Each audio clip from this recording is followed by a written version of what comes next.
En 2019, le FSH a adopté une nouvelle stratégie, un grand élan stratégique qui se décline sur l'ensemble des métiers du FSH. Depuis 2019, nous avons rencontré toute une superposition de crises.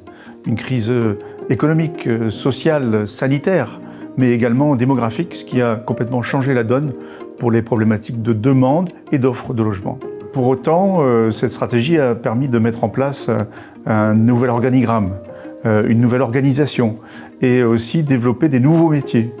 Des métiers qui sont liés notamment à une approche plus commerciale, une approche plus sociale. Notre priorité reste bien évidemment le travail pour nos ayants droit.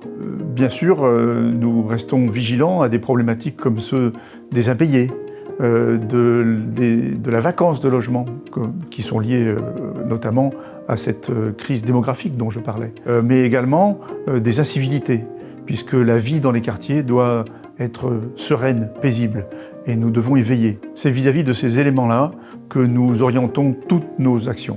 En termes de production de logements, les choses ont également changé, puisque nous ne sommes plus dans l'ère des grandes opérations locatives. Nous sommes plus dans des petites opérations dans lesquelles l'accession à la propriété est privilégiée, répondant ainsi aux besoins de nos ayants droit. La rénovation, la réhabilitation de logements est aussi au cœur de nos actions, avec notamment dans Nouméa des rénovations de bâtiments complètement repris. Une véritable stratégie foncière a été mise en œuvre sur de nombreuses communes de Nouvelle-Calédonie, avec notamment des lotissements comme Durango ou Ondémia sur Païta, mais également un beau projet sur la vallée de Sakamoto, en plein cœur de Nouméa, avec de l'accession à la propriété.